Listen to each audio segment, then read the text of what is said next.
Bienvenue sur cette formation dans le thème comment gérer les situations de stress, comment gérer les situations de stress des fois en famille, mais aussi et surtout dans le monde professionnel. Alors si cette question vous intéresse, alors je vous invite à vraiment écouter ce qui va se dire maintenant. J'ai réinvité Béatrice Fornari, qui va m'aider un petit peu à répondre à ces questions. Alors évidemment, je vais m'intéresser à ce qu'elle vous dit, puis ensuite je vais vous dire ce que moi je ressens. En même temps, je vous invite à aller découvrir en dessous. Vous aurez d'autres formations dans lesquelles je vais un peu plus loin, par exemple sur comment fonctionne notre mécanique mentale, émotionnelle, quels sont souvent les objectifs qui font qu'on avance, qu'on répond à des besoins, quels sont les moyens qu'on met en place pour y arriver, quels sont les systèmes par lesquels on évolue, des fois des systèmes où on n'a pas forcément conscience, et puis tout d'un coup on prend conscience, et puis on arrive à des phénomènes d'apprentissage. Comment gérer les situations relationnelles, on verra des choses théoriques, mais aussi pratiques. Et puis enfin, comment et dans quelle attitude on peut se retrouver quand on n'est pas en confiance en soi, quand on est en manque de confiance, au contraire, quand on est trop énervé. Et puis enfin, je vous montrerai un peu comment observer tout cela avec de la distance. Et tout ça, vous l'aurez dans deux formations que vous aurez juste en dessous, sans oublier évidemment des pratiques corporelles, des pratiques où je propose d'expérimenter des vraies techniques que je fais, que j'anime à travers mon métier qui est formateur dans l'accompagnement du bien-être. Je rappelle que j'ai un parcours un peu dans les arts martiaux, mais aussi à travers l'école de relaxation biodynamique que j'accompagne et que je développe. Et vous verrez dans ces techniques que si vous les mettez vraiment en place, à partir du moment où vous avez des vraies situations de stress, en passant à l'intérieur du corps, vous pouvez vraiment gérer cela en toute profondeur.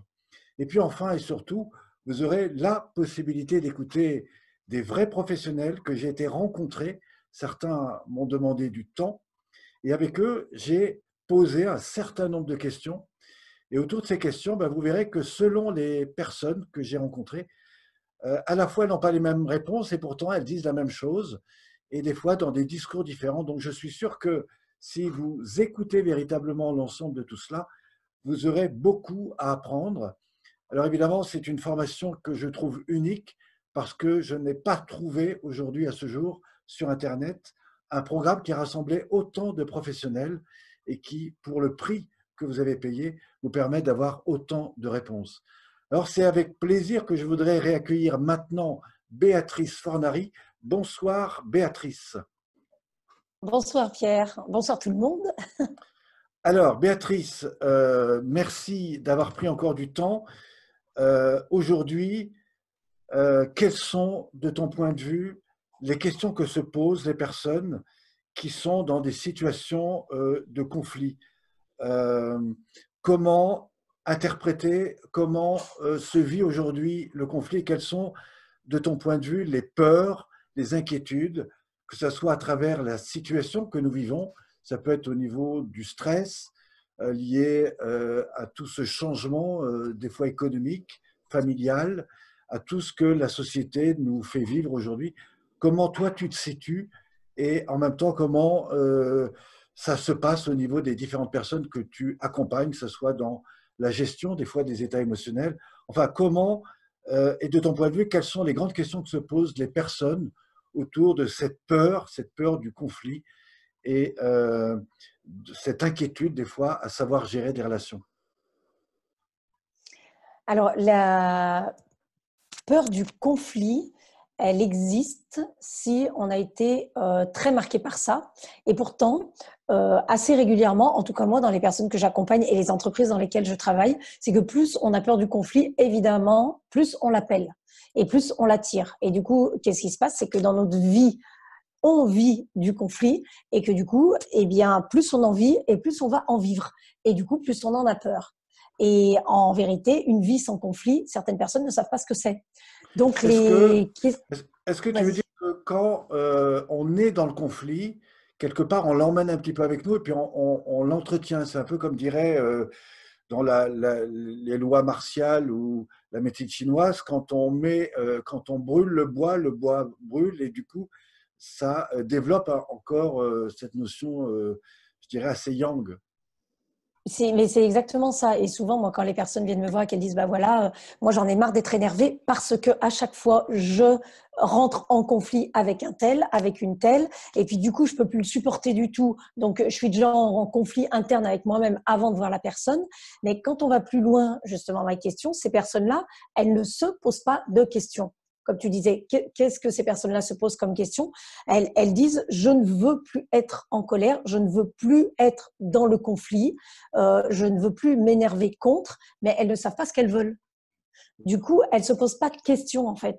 Elles se disent juste, je ne veux plus ça, mais elles ne savent pas à quoi le conflit est dû, elles ne savent pas comment il naît le conflit, elles n'ont peut-être pas mesuré qu'elles l'entretiennent de manière totalement inconsciente, elles n'ont peut-être pas réfléchi avec qui elles ont toujours des conflits, dans quel contexte les conflits se répètent, dans quelle situation eh bien, ils sont toujours présents. Tout ça, c'est des questions que quand on est trop dans le conflit et qu'on a pris cette habitude-là, eh bien, on ne se pose plus les questions. Comme tu prends l'exemple de tes branches qui brûlent, à un moment donné, on ne se demande plus qui a craqué l'allumette pour faire brûler le feu, quelles autres bûches il y a à côté de nous, on ne se les demande plus, on se consume et c'est tout. Alors c'est intéressant parce que par exemple, dans la gestion des états émotionnels, il y a une idée qui tente à dire que en fait, pour gérer un état émotionnel, tout dépend de si on regarde le verre plein ou le verre vide. Mhm. Est-ce que finalement, la première des questions qu'on doit se poser, c'est quel est mon regard dans ma perception de vie, c'est-à-dire comment est-ce que je réagis en fonction de ce qui me fait peur? Est-ce que j'avance dans la vie en fonction de ce qui me fait peur? Ou est-ce qu'au contraire, je vais positiver les choses? Mhm. Et ça, par rapport au conflit, tu veux dire évidemment? Bah, par rapport à la manière d'être dans les situations qui font que les gens peut-être s'interpellent sur cette question du conflit, c'est-à-dire quelles sont les choses qui me font peur et qu'est-ce qui, de ton point de vue, fait que les gens sont plutôt dans des phénomènes de peur que dans des phénomènes positifs, même si, bien sûr, beaucoup de gens autour de nous et même dans ceux qui nous écoutent sont aussi des personnes qui voient d'abord les choses positives. Bien sûr. Alors, les phénomènes de peur, ils viennent du fait que le verre, c'est pas qu'on le voit à moitié vide ou à moitié plein, selon moi, c'est qu'on ne le voit pas du tout. Parce que quand on voit le verre, on peut déjà avoir une vision. Et donc, on le voit d'une certaine manière. On se positionne autour du verre, on le voit un peu plein, un peu vide, on le voit d'une certaine couleur. Enfin bref, on est d'accord, pas d'accord, mais il est déjà présent. Et souvent, dans les situations de conflit, et du coup, ce qui imprime la peur et ce qui fait grandir la peur, c'est qu'on n'a pas de pourquoi, il n'y a pas de sens. On est dans une situation de conflit, mais en vérité, si on cherche bien pourquoi on est dans ce conflit et à quoi il sert ce conflit, on n'a pas forcément de réponse et du coup, on n'a pas non plus d'objectif. En fait, qu'est-ce qui fait que je me suis mis à raconter ça à cette personne? Finalement, on a fini par rentrer en conflit, mais c'était quoi mon objectif de départ? Parce que si c'était pour raconter des petites choses dans le dos de Robert, bon, ben voilà, c'est un objectif. Si c'était pour la mettre au courant de certains faits dans l'entreprise, c'est un autre objectif. Et ça, pour moi, c'est deux notions, le pourquoi, c'est-à-dire le sens de ce truc-là et le où je vais, le but, eh bien, c'est deux notions, si on les a pas, qui font grossir la peur. Alors, est-ce que ça appartient plutôt à des personnes qui finalement n'ont pas d'objectif, vivent au jour le jour, c'est-à-dire des gens qui sont beaucoup dans l'émotionnel et qui, du coup, se prennent pas en compte l'avenir, mais qui vivent vraiment à travers ce qu'ils ressentent dans le présent? Super question. Moi, personnellement, je vais répondre pour moi-même, je ne pense pas. Il peut y avoir des chefs d'entreprise, d'ailleurs même pas forcément des chefs d'entreprise, des papas, des mamans qui savent très bien là où ils vont, donc ils vivent pas du tout au jour le jour, ils ont des objectifs, mais dans cette situation-là précise de conflit dans laquelle ils se trouvent, cette situation-là, ils n'en connaissent pas le but.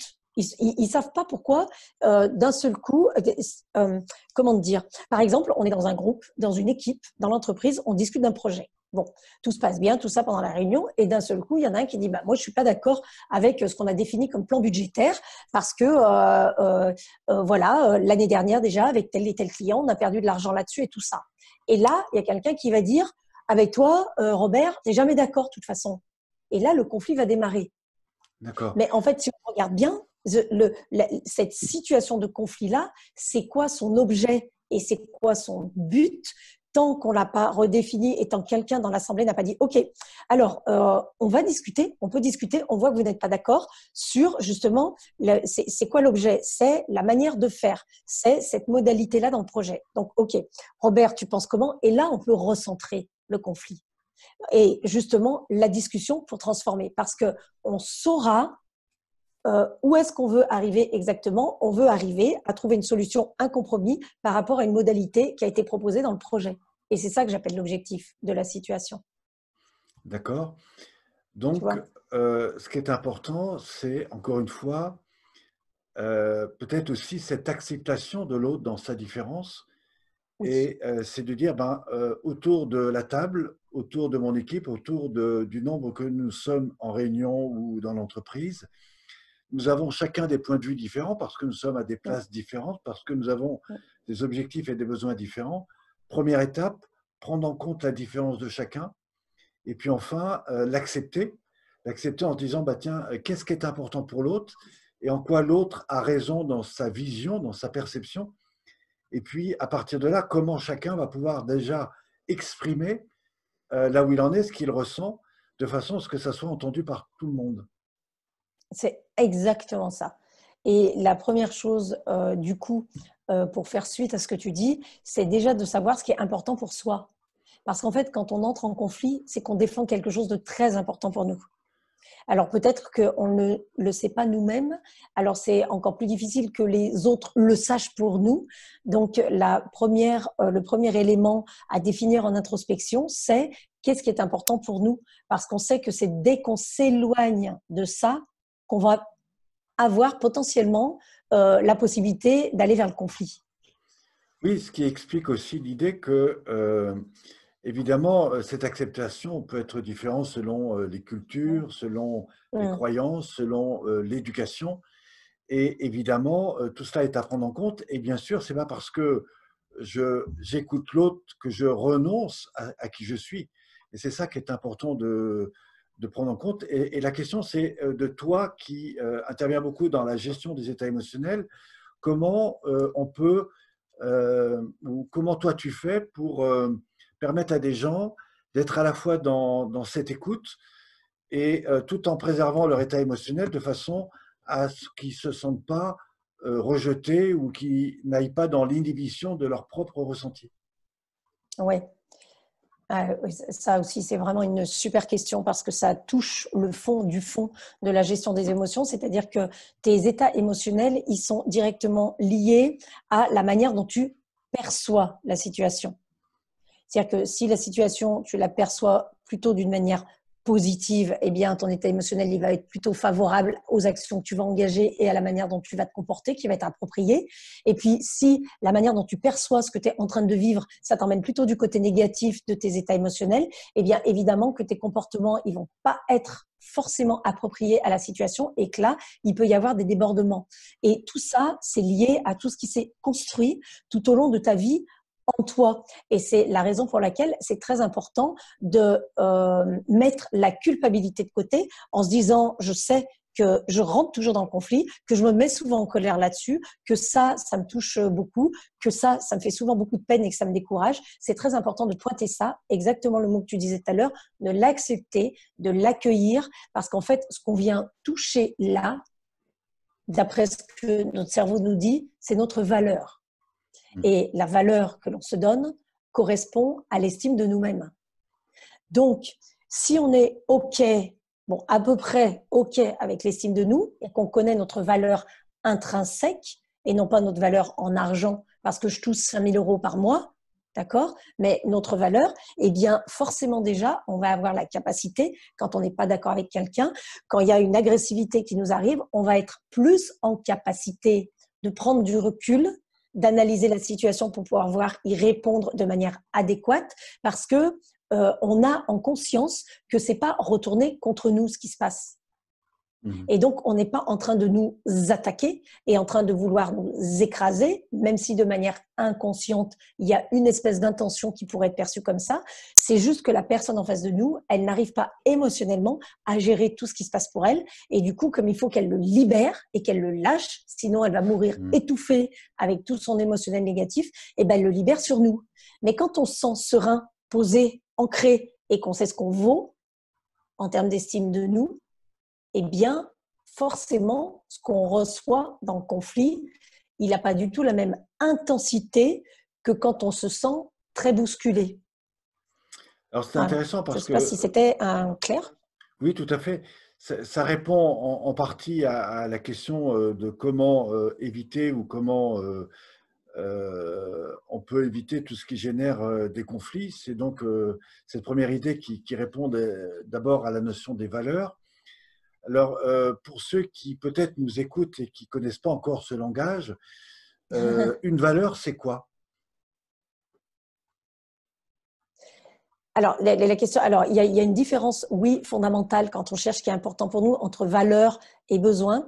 Une valeur, c'est un élément qui est plutôt fondamental dans notre vie et qui a pu nous être transmis par notre culture, notre environnement culturel, notre environnement de l'éducation, c'est-à-dire nos parents, mais qui ont eux aussi une culture. On a pu attraper aussi des valeurs selon ce que l'on a vécu dans notre vie, eh bien, dans notre environnement social, dans notre environnement scolaire. Il y a des enfants qui vivent en internat très très tôt et qui restent dans cette bulle-là. Bon, ben, ça va leur transmettre forcément des valeurs qui va les construire et sur lesquelles ils vont avancer dans leur vie. Donc, ce sera l'environnement scolaire. En fait, tout ce qui a participé à construire votre individu, ça vous a envoyé des valeurs. Mais évidemment, dans la majorité des cas, nos valeurs nous viennent de notre éducation parentale, dans la Alors, majorité des cas. quand on parle des valeurs, est-ce qu'on peut comme ça définir quelques valeurs importantes qui permettraient à peut-être à ceux qui nous écoutent de savoir de quoi nous parlons? Bien, dans les valeurs, on peut avoir par exemple une valeur liberté forte, une valeur loyauté, une valeur respect, une valeur amour, c'est possible si c'est quelque chose de très important pour nous et que c'est un pilier fondateur de notre vie. On peut avoir une valeur engagement très forte, une valeur partage, une valeur collaboration. Il y a tout un tas de valeurs complètement différentes. Il n'y en a pas des meilleures que d'autres. Il y a celles qui sont importantes pour nous et sur lesquelles qu'on a dans notre voiture, qu'on a avec nous, sur nous, et puis qui vont nous permettre d'aller d'un côté ou de l'autre, mais qui vont être des quand on est un petit peu en déstabilisation, c'est des éléments qui nous recentrent D'accord. sur quelque chose d'important pour nous. Donc, ce qui est très intéressant pour ceux qui nous écoutent, que ce soit pour l'éducation des enfants, des adultes, tout simplement les relations quotidiennes de la vie, eh bien, l'idée, c'est que chacun a des valeurs, chacun répond à des importants, chacun répond à des choses qui lui ont été données de par son éducation, de par ses parents, des choses qu'il a validées, qu'il a construit et qui, dans son état émotionnel, lui permet de dire bah, c'est exactement ça, ce qui n'est pas forcément vrai pour les autres. Et donc, la première façon, peut-être, d'éviter le conflit, bah, c'est déjà de se dire tiens, et au fond, à quelle valeur répond la personne, à quelle importance la personne. Dans quelle importance la personne se trouve et qu'est-ce qu'elle tente de défendre dans ce qui touche évidemment ses importants et ses valeurs.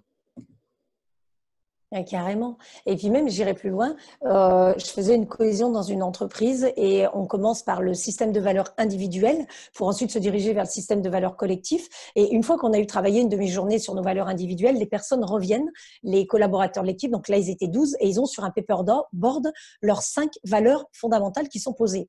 Et là, il y a 2 personnes qui ne s'entendaient pas forcément bien dans l'équipe à ce moment-là, enfin qui se parlaient plus pour des tas d'histoires. Donc ils se parlaient plus justement pour essayer d'éviter le conflit, mais ça mettait une ambiance un peu bizarre dans l'équipe. Et ils regardent chacun le paperboard de l'autre, puisque justement le jeu et l'enjeu c'était de s'enquérir des valeurs de chacun.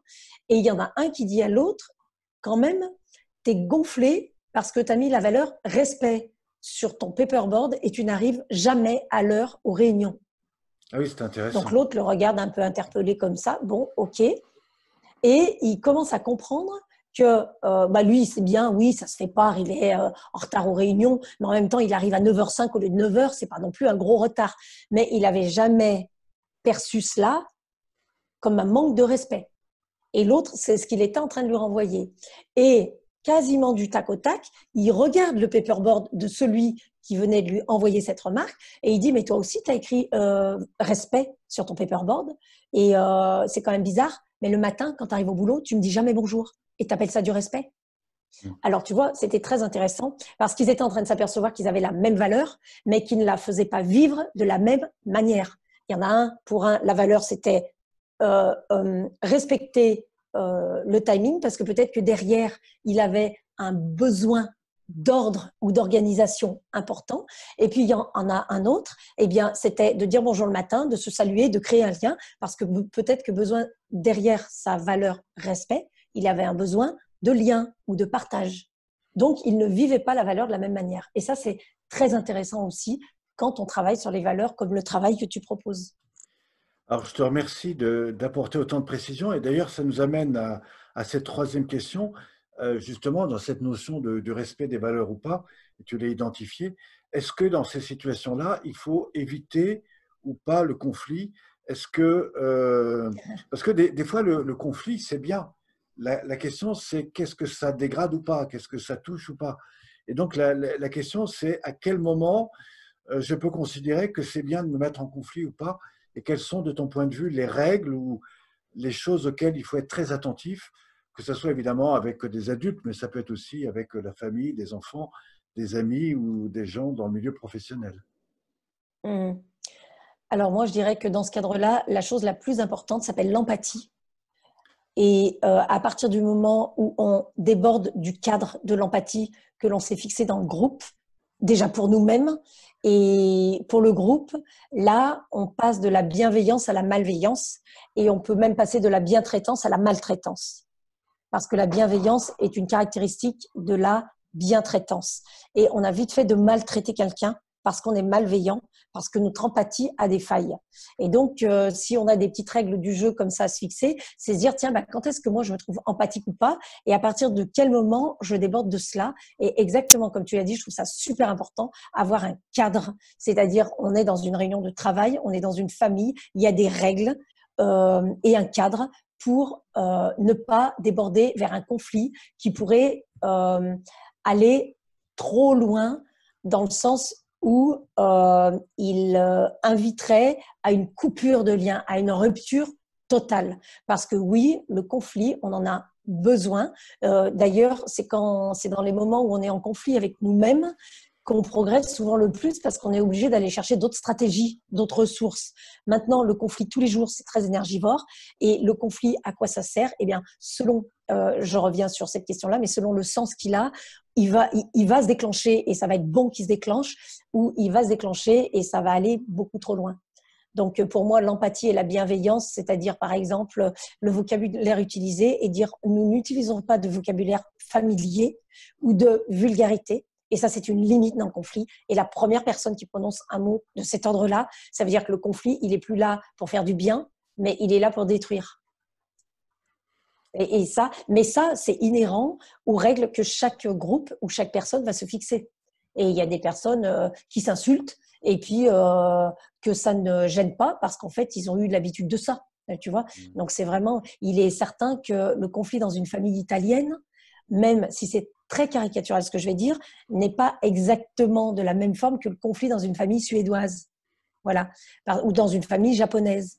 Parce que les cultures sont différentes, le rapport à l'empathie est différent, et donc la limite, le curseur de la bienveillance ne se situe pas au même niveau.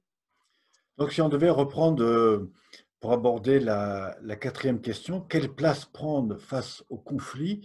Rapidement, qu'est-ce que toi, tu suggérerais pour toute personne, on l'a dit, dans le domaine professionnel, mais aussi dans la famille ou dans d'autres milieux? Quelles sont les trois ou quatre étapes comme ça que tu pourrais proposer ou que tu aurais envie de proposer si on te posait la question? Alors déjà, je vais répondre très synthétiquement quand tu dis quelle place prendre dans un conflit. Moi, je répondrais la nôtre. Autrement dit, il faut qu'on la connaisse, notre place. Il faut qu'on connaisse nos limites et il faut qu'on connaisse notre rapport au conflit ou à la paix, je dirais, à l'apaisement. Voilà.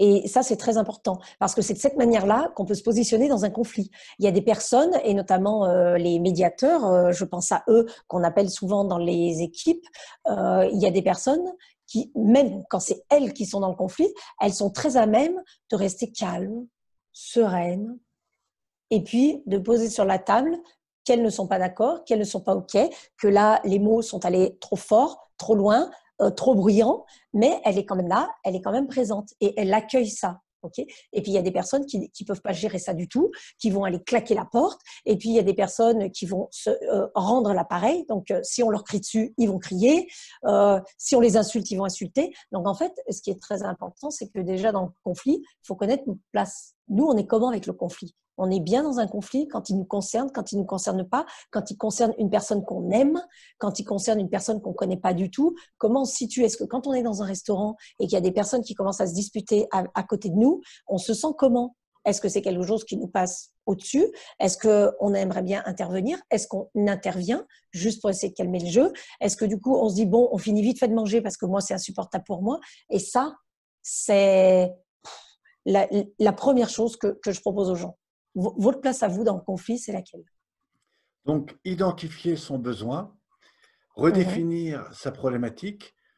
mhm. En même temps, il ne faut pas que ça soit égoïste. C'est-à-dire que c'est important de revenir sur ce qui est important pour soi, mais il y a probablement d'autres règles qui, du coup, vont prendre en compte les autres. Oui, c'est comme ça exactement, c'est comme ça qu'on fait un compromis. Mais le compromis ne peut se faire que si on pose sur la table ce qui est important pour nous. Ouais, c'est-à-dire que c'est comme quand on imagine une situation de négociation.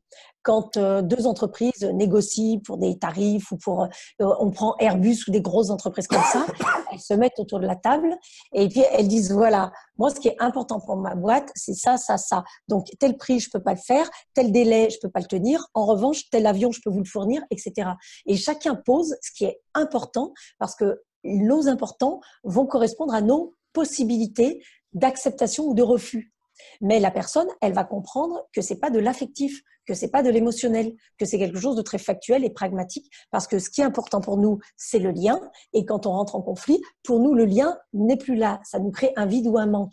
Bon, bah, une fois qu'on a expliqué c'est important à l'autre, on n'est pas forcément considéré comme un égoïste, on est considéré comme quelqu'un qui se connaît bien. Et une fois qu'on a posé, c'est là qu'on peut écouter l'autre. Et si l'autre n'est pas prêt à accepter ce que l'on a posé, cela ne nous appartient pas. Ce qui nous appartient, c'est d'être aligné et de se dire, OK, moi, ça me dérange, j'en prends conscience. Et pour l'instant, je suis à 2 sur 10 de l'agacement, donc je ne suis pas encore trop agacée. Je peux encore trouver la forme pour le poser sur la table. Mais si je dis rien et que je me ferme, je vais monter à 3 sur 10, 4 sur 10, 5 sur 10, 6 sur 10, jusqu'au moment où je vais fuir ou attaquer, ou troisième solution, être complètement tétanisée et je vais être en face de la personne et je vais Alors, rentrer dans un silence profond. ce qu'on peut dire aussi, c'est que là, on est sur les échelles je dirais, des différents besoins, hein. Effectivement, Mm. si je ne suis pas satisfait sur mon premier besoin, je vais rentrer dans une phase d'adaptation, de suradaptation, voire d'agitation. Et cette agitation, va m'amener ou à me mettre dans l'inhibition de ma douleur, de ma frustration, ou dans l'explosion. Et des fois, cette explosion peut être dramatique, que ce soit par du geste, de la parole, etc. Mm. Alors, ce qui est intéressant, c'est aussi cette notion de la prise en compte de l'autre. Dans les étapes du conflit, on sait que la définition de la gestion, je dirais, du conflit, c'est quand même cette capacité à accepter l'autre dans cette différence, dans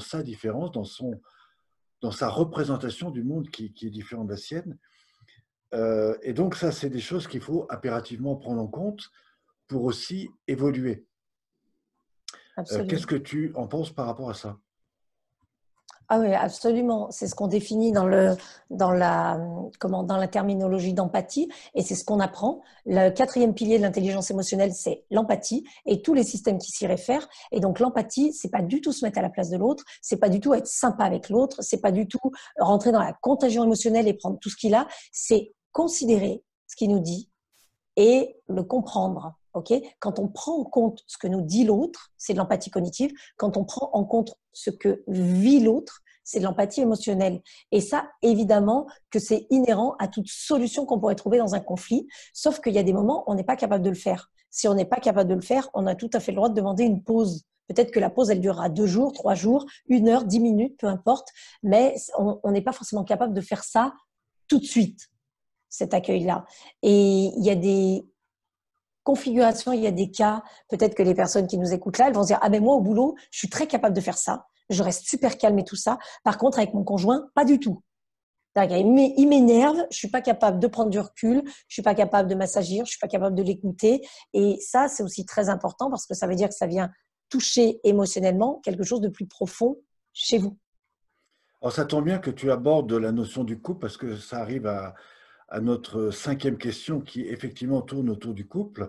Ce qu'on peut dire aussi dans la notion du couple, c'est que le couple, il n'est pas simplement deux, c'est-à-dire qu'il y a la personne, il y a moi, enfin ma Mhm. personne dans ce cas-là, et puis il y a nous.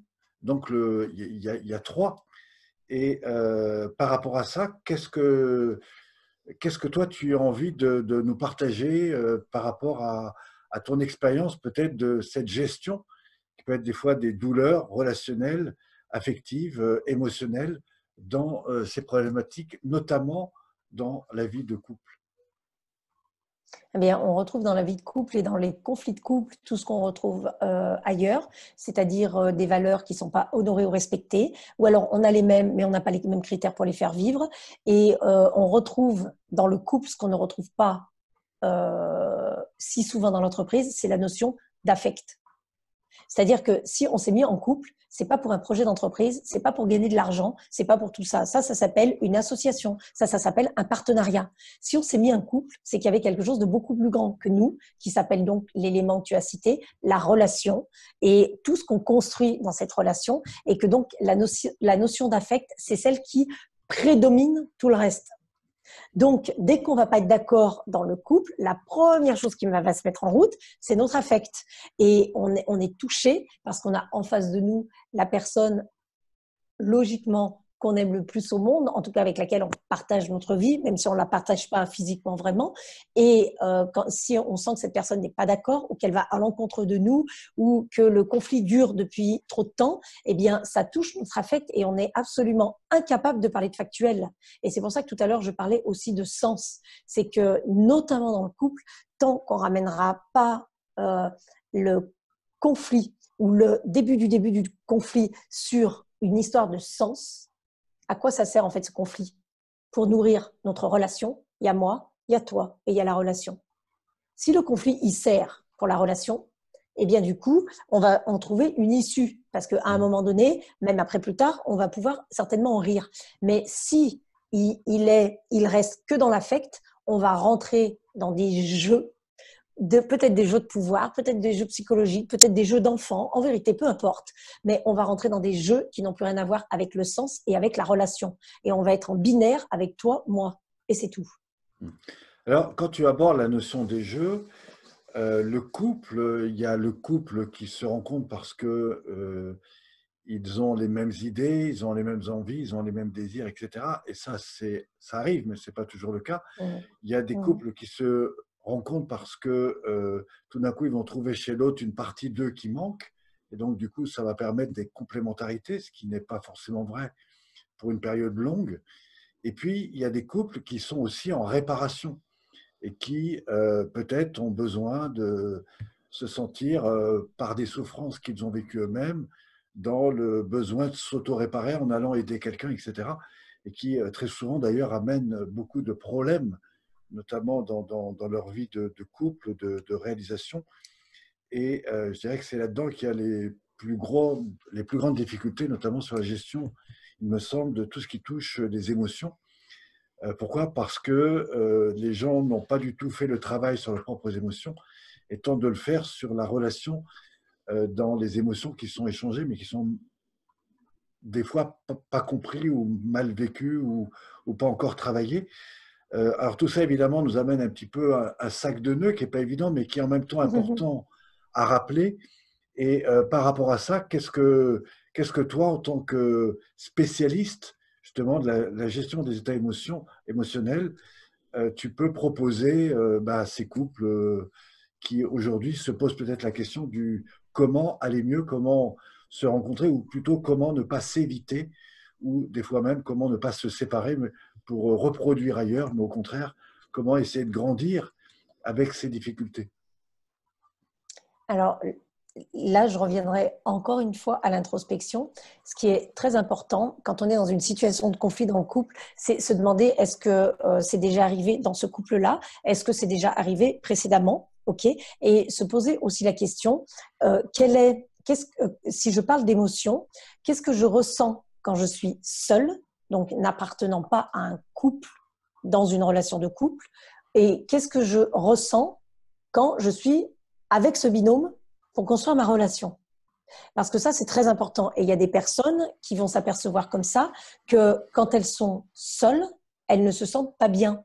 Et que du coup, exactement comme tu l'expliquais, quand elles ont quelqu'un avec elles, pour quelque raison que ce soit, qu'elles l'apprécient, qu'elles l'aiment pour quelque raison que ce soit, eh bien, c'est un peu comme si elles disaient à leur cerveau, maintenant, tu vois qu'il y a quelqu'un à côté, tu peux avancer sur le chemin. Et ça veut dire qu'on imagine qu'on va être mieux émotionnellement avec quelqu'un à côté, quelqu'un qui nous donne la main, quelqu'un qui nous porte parfois, etc.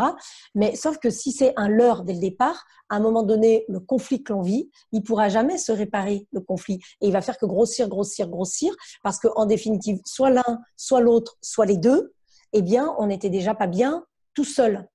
Okay, et ça, c'est très important. Ensuite, si on se dit, mais en fait, je me rends compte que quand j'étais toute seule, mon état émotionnel, il était plutôt positif. J'étais dans l'enthousiasme, j'étais dans la gaieté, j'étais joyeuse, j'arrivais à avoir des moments de calme, je me sentais bien. Et là, je me rends compte que, au fur et à mesure que le couple avance, si je regarde bien, que ce soit quelques semaines, quelques mois, quelques années, eh bien, mon état émotionnel, il s'autodétruit un petit peu. Je me sens de moins en moins bien. Bah oui, parce que peut-être on se dispute de plus en plus, peut-être qu'il y a des choses que je construis moins, peut-être que j'ai mis des freins sur ci, sur ça. Et donc, établir comme ça un lien de comparaison entre quand je suis moi et quand je suis moi avec l'autre, moi à côté de l'autre, moi pour l'autre, c'est très important parce que c'est comme ça qu'on va pouvoir aider notre système émotionnel à s'équilibrer et du coup, dans un deuxième temps, si nécessaire et s'il y a possibilité, gérer le conflit pour aller vers du mieux. Parce que peut-être qu'il n'y a pas de possibilité de gérer ce conflit-là.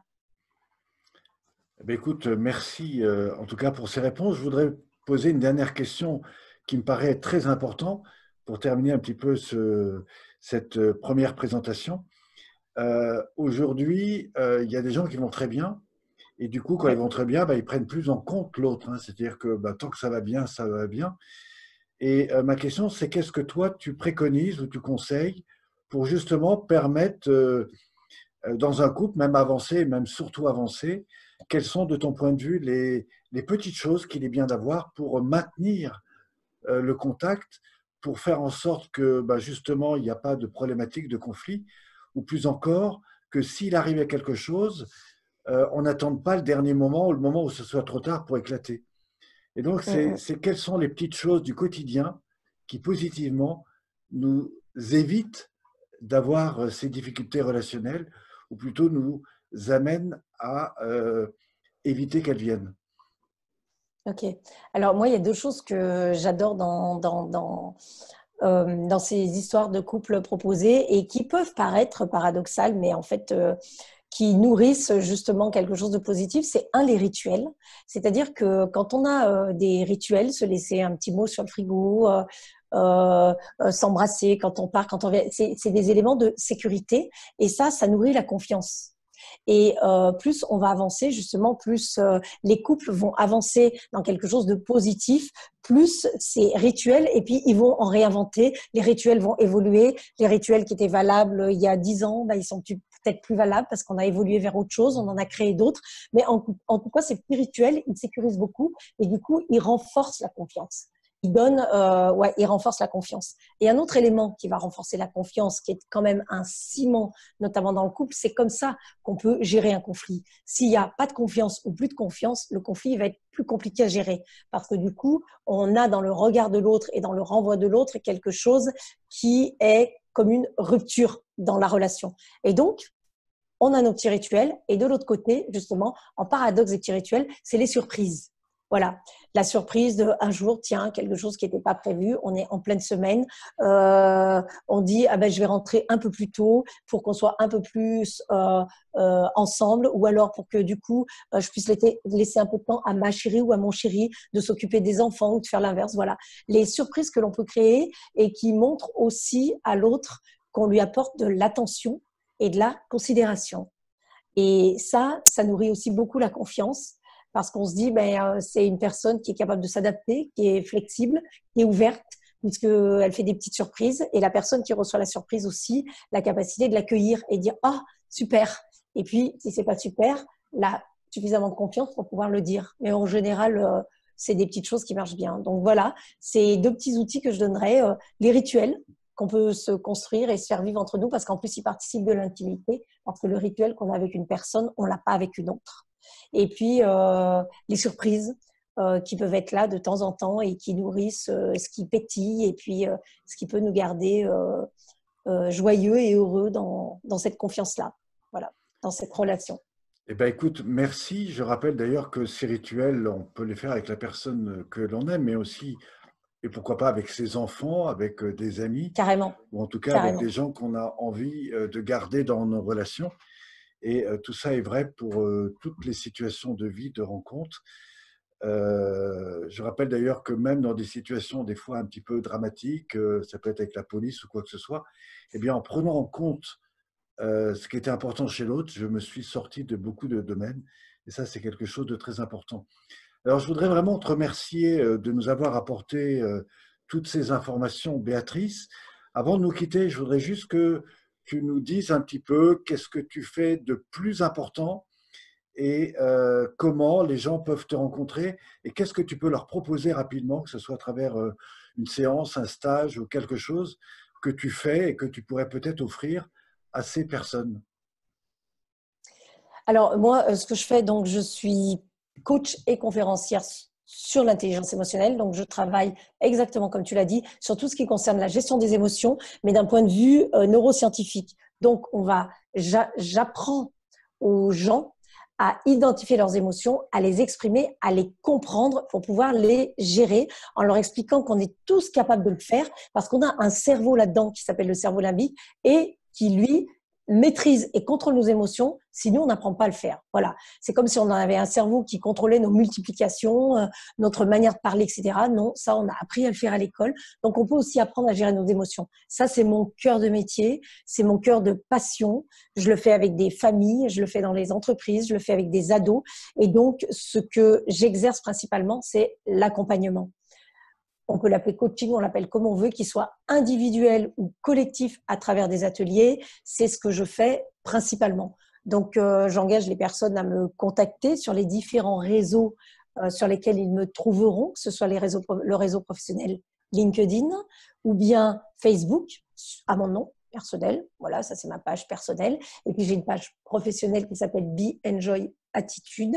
Et puis, ils me retrouveront aussi sur Instagram. Et là, du coup, si ils parcourent les réseaux, ils vont comprendre qui je suis, ils vont comprendre ce que je fais. Moi, je suis dans l'humour. Je travaille beaucoup le sens de la répartie parce que pour gérer nos émotions, on en a beaucoup besoin. Et le sens de la répartie, ce ne sont pas seulement les mots MOTS, mais aussi toute notre communication non verbale. Donc, comme je suis comédienne et que je fais des spectacles sur les émotions, on travaille sur les émotions de manière légère parce que souvent, c'est un sujet un peu lourd. Alors là, aujourd'hui, exceptionnellement, ce que je peux offrir aux personnes qui reviendront vers moi et qui voudront en savoir plus, c'est 45 minutes d'une séance individuelle par téléphone ou par d'autres plateformes, Skype, Zoom, etc., pour leur permettre de clarifier leur situation émotionnelle d'aujourd'hui, où ils en sont. Et je les invite à se poser également cette question, même s'ils se sentent extrêmement bien, parce que justement, c'est le moment de prendre conscience de tout ce qui fait qu'ils se sentent bien pour pouvoir remobiliser ça si à un moment donné, leur système émotionnel, il flanche un peu. Voilà, ça c'est ma proposition d'aujourd'hui dans le cadre de ce que tu leur proposes. 45 minutes, une séance de 45 minutes en individuel, donc je dis, pour calibrer le système émotionnel du moment, le vôtre. Voilà. Merci Béatrice. Alors, si vous êtes toujours là, eh ben, je vous invite à aller découvrir en dessous les formations qui sont proposées, les miennes en partie. Et puis, bien sûr, vous pourrez retrouver à nouveau Béatrice sur une des petites vidéos dans lesquelles elle vous parlera à nouveau un petit peu des problèmes, notamment liés à l'éducation, et particulièrement aux problèmes de l'éducation des enfants, que ce soit dans la famille, mais aussi dans l'école. Vous verrez, c'est très intéressant. Je vous remercie de votre attention. J'espère vous retrouver très vite sur un prochain programme. Merci à vous. Merci.